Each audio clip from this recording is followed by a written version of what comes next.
Hi, welcome to Still Evolving, where we explore the truth behind lasting performance and resilience. Rather than relying on perfection or superhuman ability, our conversation will highlight how real strength emerges through simple, intentional habits grounded in self-compassion, adaptability, and the ability to grow through life's inevitable setbacks. Today's guest is Justin Turner, the Managing Director of Northwestern Mutual's Lakeland office and the founder and CEO of the Gimme Foundation, a nonprofit that raised over $1 million to support families battling cancer. Justin's journey is anything but ordinary. He's gone from professional baseball player and coach to working in agriculture and medical sales to now leading one of the fastest growing financial planning firms in Central Florida.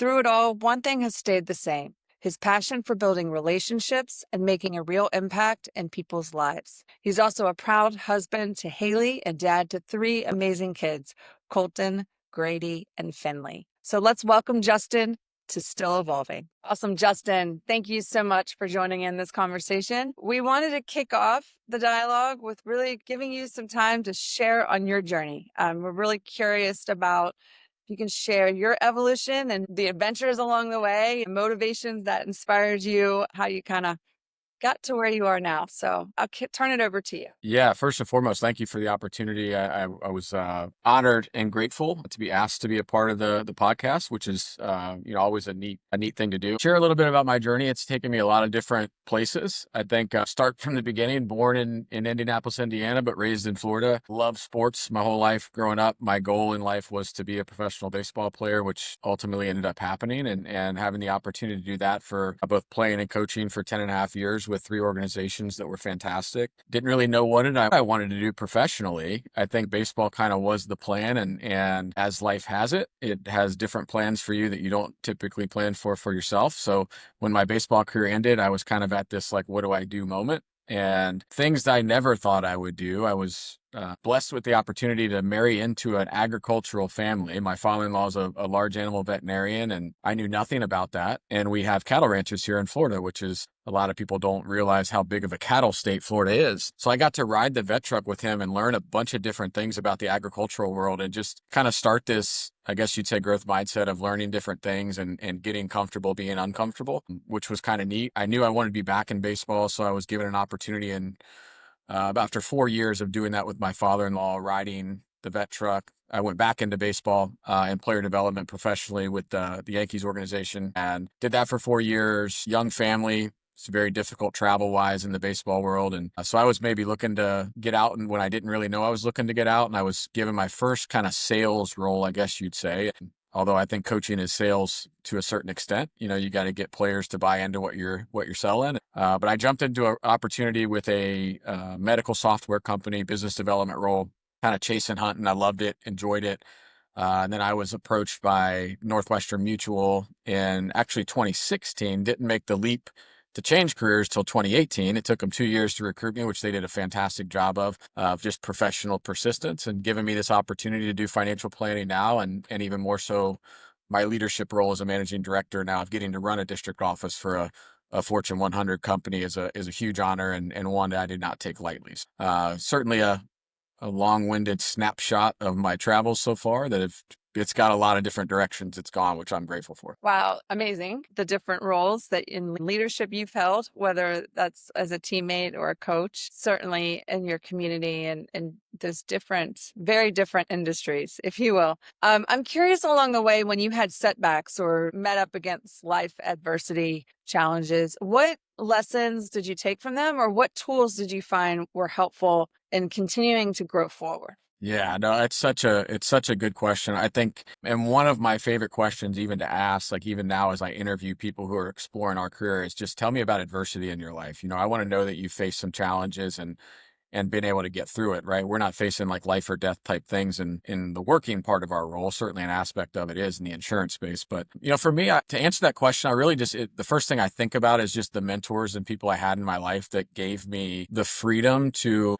be disappointed, but not lose lessons within that, right? Of it's certainly we're competitive. We want to win everything, every single thing we do, but losses are part of what make us have to explore like how to make adjustments and grow from that. You know, some of the greatest leaders in the world, the Nick Sabans, the Belichicks, you know, the guys that have gotten tremendous results from their talent, it's really focusing more on how do we improve in the midst of that. Fortunately, I chose a career that was built on failure, right? I mean, the baseball world, it's you know, it's one of the only real sports I know that you can succeed 30% of the time and be considered great, right? There's not a whole lot of places you can do that. So I think if I was to, and I would love to tell you I was perfect with that of being able to live in the moment, but you know, when you're playing every single day and you're struggling, sometimes those struggles feel like they're never going to end. But it's being able to reframe and say, okay, I can't do anything about what's happened in the past. I can't do anything about what's going to happen in the future. I can just live in the now and focus on the present and just take care of everything one step, one at bat, one call, whatever way you want to look at it. It's being able to stay grounded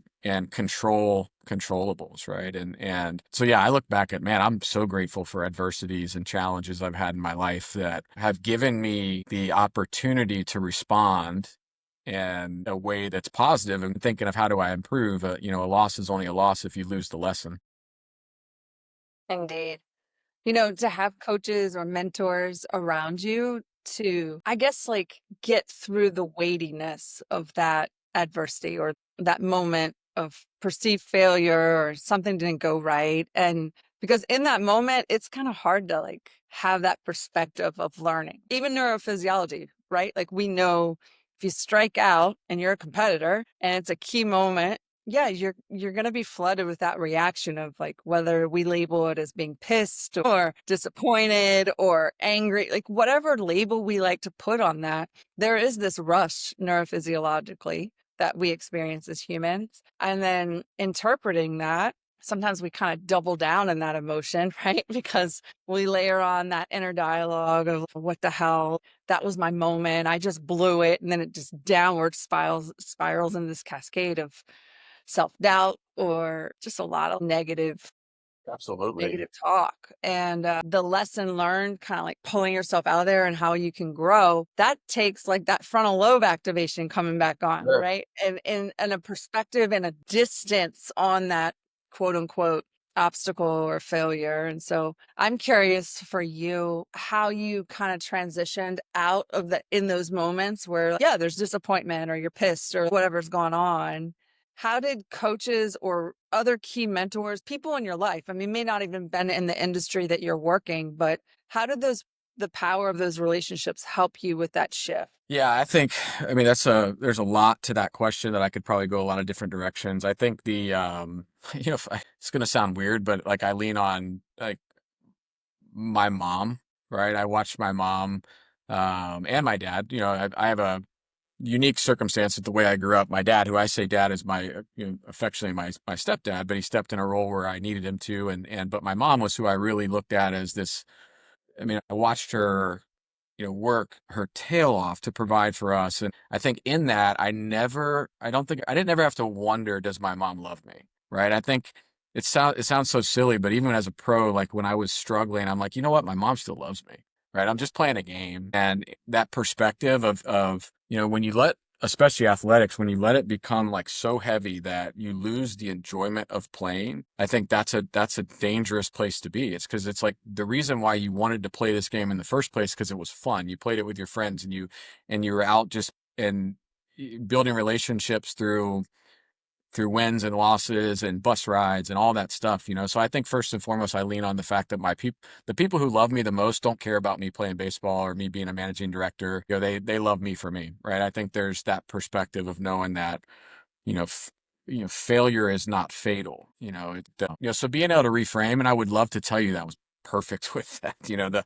There's plenty of times where I wanted to slam my bat or break my helmet or do something baseball wise. There's same things now when something doesn't go my way or where you want to lash out. I had some really great advice. I had a pitching coach, a really eccentric dude, a guy named Zeke Zimmerman, that was the pitching coach for the teams I played on my first two professional seasons with the Anaheim Angels. That he came up to me one day, and you never know who's watching, right? And the early part of my career was the biggest struggle of my career performance wise. It was the first time I'd really been exposed to failing. I was a very accomplished high school player, very accomplished collegiate player.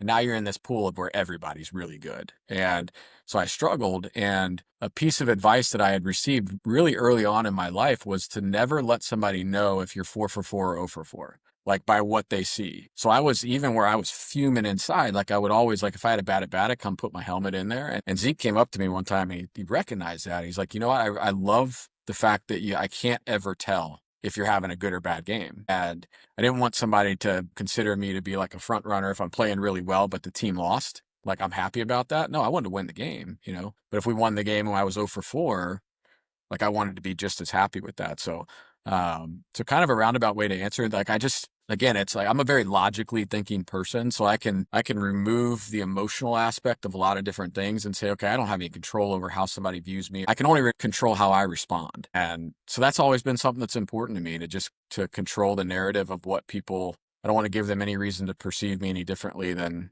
what they see. Well, and as a leader, to have the stability of presence, right? Like now in your role as this managing director, you've got a lot of people around you. And these are very dynamic, fast paced, in some regards, contentious times, depending on the topic at hand. I love to hear that advice in the sport performance domain, but it's so applicable now as a leader, where if there are financial uncertainties, how critical it is as a leader to maintain that stability. Yeah. And it really helps lift everyone around you, because just as your coach saw it on the field, right? He couldn't tell if it was an 0-4 game.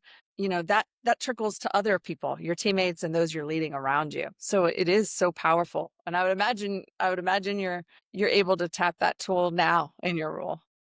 Absolutely. I think, and again, I'm so grateful for now I got to experience a lot of a lot of things that a lot of people don't get to experience that level, but I think you can do it even if your career's cut short at the high school level, whatever. We all have those people that pour into us. It doesn't have to be through sports. I was fortunate enough that mine was, and there's so many lessons and parallels that when I think about, okay, why did I respond that way? It's like, okay, because I lived it for 20 some odd years of having to do that in just a different arena, right? And I do think it's important to show up and be consistent, and through times of turmoil, whether that's economic, social, political, whatever it looks like, to be kind of completely content and confident with who you are, to show up and be that same person for everybody and not be affected by the tides of what things are doing. Our world is like our world that we operate in the financial planning space. People turn to us for stability, right? They don't want to come and have uncertainty, and us compound that by creating more uncertainty, right? So it's being very thoughtful in the questions you ask, and even more so with my advisors who are, that I get the unique opportunity to kind of lead as their managing director. It's a very individual world, right? We're all kind of individual advisors underneath this umbrella of a massive company. But then internally within our office, it's a culture, right? Of which I'm very protective of. And I think you tend to start taking on some of the characteristics of your leader. So hopefully I'm doing things the right way. That I don't want people to be robots and just be a bunch of me's, right? That's what makes us unique. I do take pride in being very consistent and showing up for my people in a way that they can look at. And I'm not going to ask you to do anything that I wouldn't be willing to do myself. So yeah, I think it translates tremendously in just the way that you communicate with your team and just show up. You hear a lot about the value of being consistent, whether it's as a leader with your team. I'm really curious, Justin, though, it's all great to be consistent until like that life throws you a punch. Like Yeah. I've got my goals for the week. I've got my routine of when I'm working out, and surefire enough, somebody will forget their backpack. And then like something Yep. outside of my control, but something that I hold dear in terms of like my values and how I want to prioritize the actions I take in the week, kind of gives me a zinger. And then all of a sudden, it's very easy to kind of fall out of the consistency or your routine. So I'm just curious for you, like what helped you remain consistent in the grind? And when you're trying to have quote success, which we always define as accomplishing your mission and taking care of your people.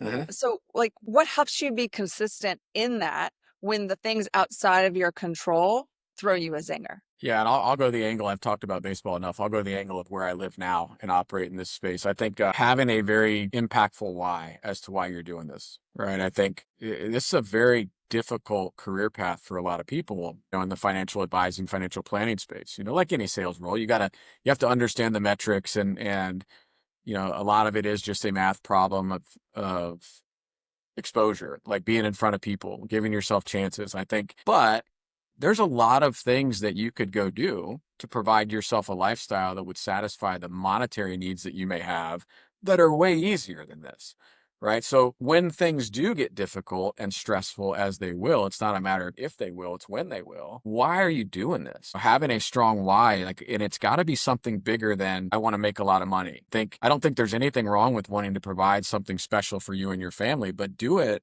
to drive you to do the difficult things. There's got to be something more intrinsic and internal, I think, that makes you go through those bad days, to face rejection 70% of the time and think and still understand that you're doing things you're supposed to be doing, right? So I think early on for me, mine was my urgency was my family, my kids. I made a career change out of one that I was doing really well at, and to do something that I found to be more impactful and provide tangible impact for me, or emotional equity is what I typically call it. Like I wake up every day to do this because I know that I have an opportunity to go impact somebody's life in a positive way. I think what you said, or you mentioned in their values, I think values drive us. Like I am extremely protective of the values within our agency, in our district here in Lakeland. Passion, integrity, growth, respect, accountability, courage. Like those are the things that drive us. And if there's a breach of those, I'm very intolerant to that. Of every single person that's in this office, that we're upholding those. And in an industry like ours, a breach of those can ripple through a community, right? If you have something, especially when it's integrity, dealing with people's finances and intimate details of their life. So, all those different things, like, okay, am I living and operating by our core values? Okay, check those boxes. That's priority number one. And, am I connected to something bigger than me? And I think that's what helps get you through the tough days. And we have people create what's called design statements, where it's a 6-month kind of vision, and you write it in a way and as if you've completed it, right? After 6 months, I should be able to read this and say, okay, this is what happened. But have them read it every day. You put it somewhere visible to where it's like 4 sentences. Like, can I rattle this off? And I don't feel like making a phone call today, but okay, this is why I'm doing it. Now you've connected to something. It's like, okay, yeah, I'll make that phone call, right? So I think it just comes down to what's your purpose, what's your why, and understanding that bad days are inevitable. It's like, but how do you respond to it? I love it. So we'll land on, first of all, I love the reminders. Those cues in our life, and when things get full, to kind of bring us back to the foundation of our values, or like that why. It's so helpful. But I do also want to leave the audience and our listeners with kind of like your favorite tool. It could be a reflection practice. It could be a recovery habit. Like, what's your go-to that you need as you kind of remain consistent and provide the leadership for your team? Yeah, I think I've mentioned it earlier. I think that concept to live in the now. I think, certainly as I've gotten older, there's my heart that tells me I'm not getting older, but my head's and my facial hair, which is typically white now, tells me otherwise. But it's just living in the moment, like be where your feet are. I think there's perspective, there's gratitude. I may have mentioned this in our kind of pre-work call that we had, was, one thing we do here in our office in Lakeland, and I make everybody, whether you're a guest or a person who's here all the time, we start every single meeting with gratitude. And we have and I could send you a picture of it, but it's a big glass jar that sits in the middle of one of our conference room tables, and everybody's got color coordinated Post-it pads that every meeting you have to write something you're grateful for. And I've learned this in some of this study, that anxiety and gratitude exist in the same part of your brain. And your brain can't have both of those things going on at the same time. So if I'm always in this constant state of gratitude, I'm kind of forcing out all of the negative influences and forces that may take over and permeate a little bit more heavily than I need them to, right? Does it mean we're not going to have bad days? No, but there's probably always something that we can be grateful for. Perspective is huge. I think one of the things you mentioned, things you say to kids, is one of the things I grew up saying to my own kids was to find perspective before it finds you, and because it'll happen, right? But again, thinking that your situation is any better or any worse than somebody else's, guess what? It's coming quick, where you're going to find out very quickly if you're focused on dwelling on your own circumstances, right? Or over celebrating, right? Stay humble. And so these are probably more of a list than a one thing. There's certainly a bunch of different things that I lean on, but I'm so grateful just to have opportunities to wake up and have a new chance to do something today. I probably bother my family more than anything when they'll ask me about future plans. I'm like, I don't even know if I'm gonna be alive then, like let me just live today and I'll let you know when we get to that place. But kind of a morbid thought, I suppose. But I just try to really just stay grounded in the moment that I have right now. And I think that has always helped me get through trying times, successful times. It's like, okay, you're never as good as you think you are. You're never as bad as you think you are. Like just kind of stay right there in the middle. Awesome. What a great place to end on, the power of gratitude. Indeed, it was one of those tools that kind of became life altering on my journey, like Very especially cool. in those dark places where, whether it's at the end of the night, finding that in the midst of the storm, there's something in Yeah. your world and your experience. So I'm grateful for you. Thank you for joining us on Still Evolving. Very grateful. Thank you, Justin. Thank you, Hayley.